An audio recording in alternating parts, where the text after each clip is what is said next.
Hey everyone, this is Steve Vincent Handler coming to you from Boise, Idaho.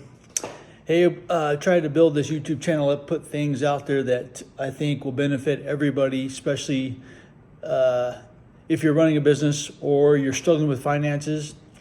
Financial stuff is some of my strong points. I'm not going to advocate for a product or anything specifically, more of a conceptual deal because I used to be a financial advisor many years ago, but I'm not currently serving in that role. And there's lots of folks out there that can do what I am suggesting kind of you do.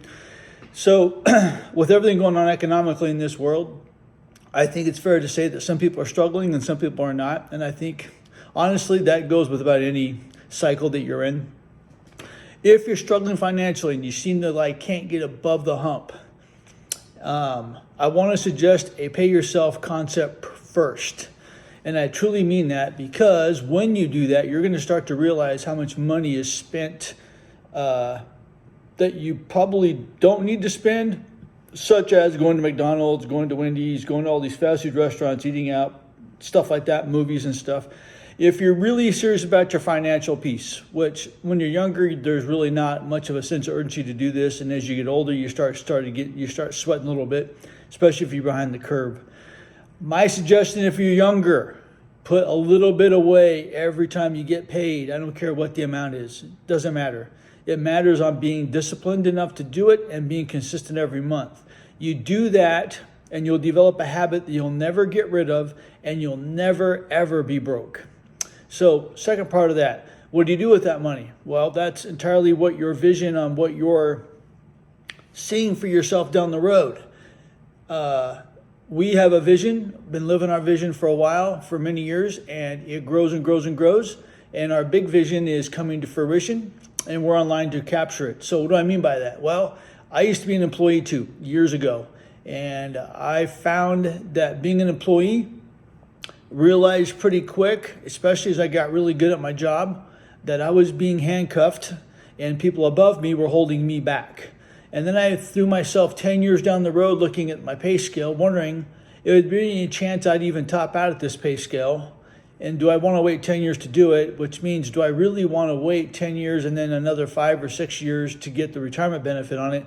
And so basically my employer in this plan is actually going to corral me into a corner and prevent me from expanding and growing and accomplishing meeting my potential.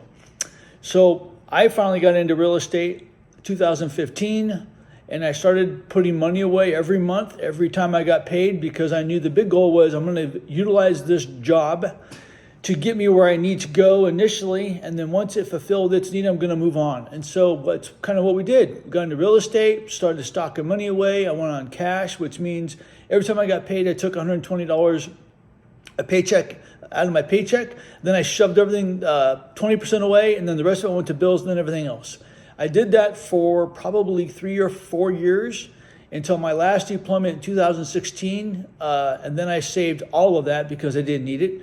At that point in time, I had $15,000 in my savings account, taking out $110 that I could afford cash. Once the cash was gone, I didn't take any more out, and putting away 20%.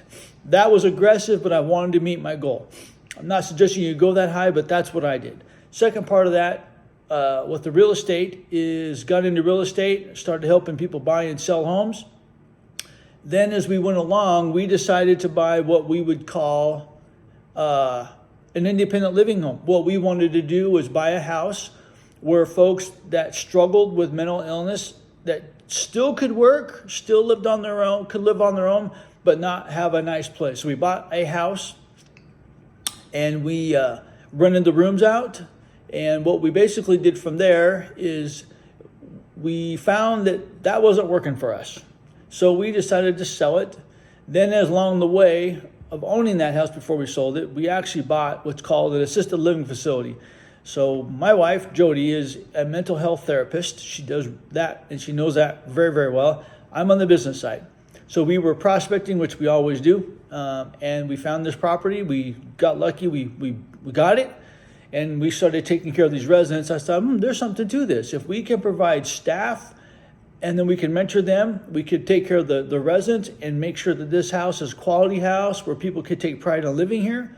I think there's a real good business model. So we got the right people around us. We buy another one, and then so on and so forth. So the way I said that is because our big goal was to have this life we don't need a vacation from. We want to build a life, a business, a billion-dollar company we don't need a vacation from. However, we also want to help others achieve success, and we want to give back. And that's kind of the big deal. So we're building a billion-dollar business empire where we can help influence and impact others and build a quality of life we don't need a vacation from. And that's our vision. That's our goal. And we're on the way to doing all that. So I share this stuff with you to say, hey, we're walking the walk. We're not just talking the talk. So having back to my original piece. So cash, every time I got paid, save money, pay the bills, done. Okay. At a certain point in time when I got ready to deploy, I had 15 grand in the bank, took care of that, and then I stocked everything away. And from that point forward, I had enough money built up being deployed that I could do what I did next, which is move on to the next stage of our investment world. So you say, well, you deployed, you probably made some money, stocked all the way, blah, blah, blah, blah. I started to pay rent and stuff, which I worked out through Jody at the time. I will tell you this, I'd have done any of that anyway, it just wouldn't have happened as fast. I was on the track to doing it already, even with the plan I was currently on. So what I'm saying to you, if you're having money problems, money is never the issue. Spending is always the problem. You have plenty of money to do whatever you want. It's where you're putting it. If it's not active, it's not doing you any good, you don't want to spend it. However, money has a purpose. You have to decide, what's the purpose of my money? Do I want to hire my money? If I go for a job, I apply, I want them to hire me, not the people who are applying with me, unless they got spots. But normally when I go apply, it's one job and you got 15 people applying and everybody's competing for the same job. You want to do the same thing for your money. Get your money working for you. Get your money doing things for you that you can't do for yourself. And you start to see it pile up. So investing in the stock market. If I were you, I would look for dividend paying things. Mutual funds or stocks, whatever. Get a drip. Drip, drip, drip, drip, drip. Understand that what time you're going to buy shares. Those shares are going to add in value. With the drip you're going to get, and at the end of the year, if you get a capital gain or not, you're going to see your wealth start to grow. People like, I don't want to do the stock market because it's too volatile. I don't understand it. Understand what you're buying first. Like when you go to the store, you know what you're going to buy. You go buy a pair of shoes, you know what you're going to buy. You go buy a house, you look and look and look until you know what you want to buy. Same thing in the stock market. You buy what you know what you're going to buy, you buy it. You get the drip. The drip is compounding interest. It goes back into what you're buying and you buy more of it. And you keep adding and adding and adding. And pretty soon you go from $5,000 to 10 to 15 to 30 to 50. My point is this, allow your money to grow for you. If you're going to buy a house, but maybe you want to buy a bigger house. So you leverage that equity down the road, live in it for 2 out of the 5 years, and you could do that tax-free.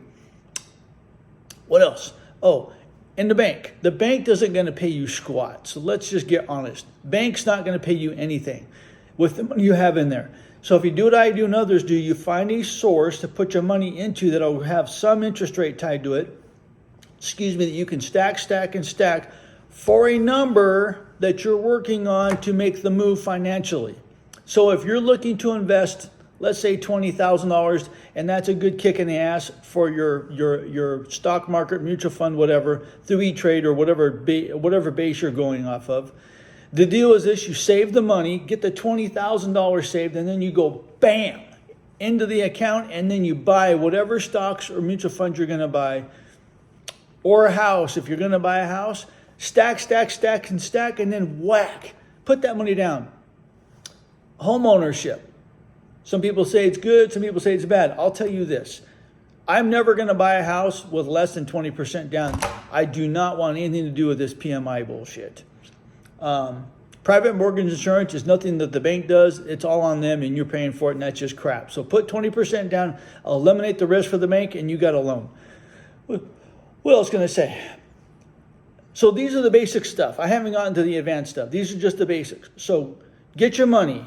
Figure out your budget. Don't live on a tight budget where you can't even have fun. Have fun, but put money away, take cash out, and done. And allow this shit to work for you. I get so upset when I hear people making stupid decisions financially and then it takes them forever to recover.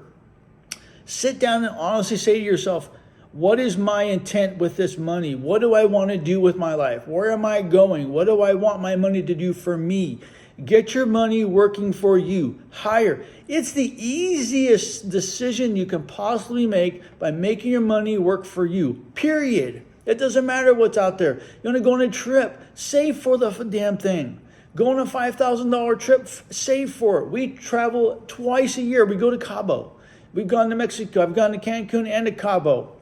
We may venture out somewhere else. Been to Hawaii.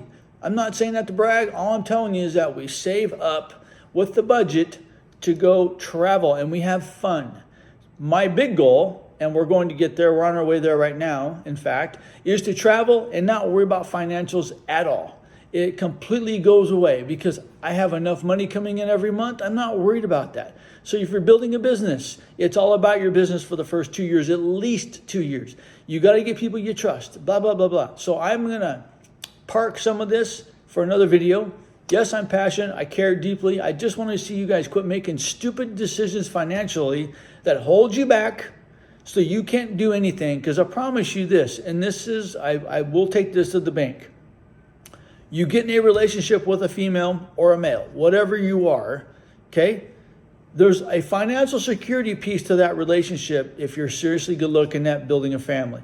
You've got to be able to take that piece extremely serious. And if you're not good at it, say, yo, I'm not good at this. I need some help with this. And you'll get the help. But if you take the guy's perspective, and most guys on this, and I know because I've gone 1,000 conversations on this, guys are ego about their money. They don't want people to know. They don't want people to know. They don't want people to know. I got it. So if you got it, then why do you live in the place you live in, this quality of life that you have, when I live better and I don't even have that attitude? That's all I'm going to say on that. I love guys to death. I think I have a lot of brothers and they do a great job. But there are a few out there who look at their financials and they go, I got this, but they don't got anything. And you can wonder why when you date somebody, you can't keep a girlfriend around because quite frankly, you got no financial stability. You're an insecure walking nightmare financially. If you're in debt to your eyeballs, you got to find a way to get your ass out of debt. Out of debt. The other part of this, the last thing I'll say is credit card debt.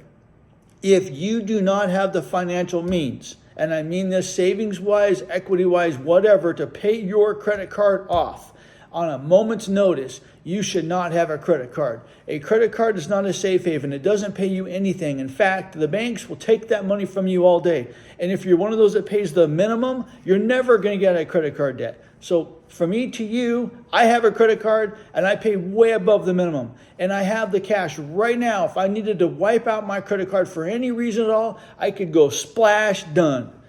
And I owe more than $5,000 on my credit card, just to give you perspective. So having said all that, thank you for watching. Please share. If you disagree with me, I'm cool with that. I am. I learn. I'm open to learning more and more. I follow some really successful people that are financially savvy. I think I'm one of them. And if you have a different perspective, you think I'm full of crap, just tell me. I'm good. Follow me, listen, take some notes, offer some advice. If you think you've got something better, I'm open. Let's go. Appreciate you watching. Please share, subscribe, and I'll see you next time.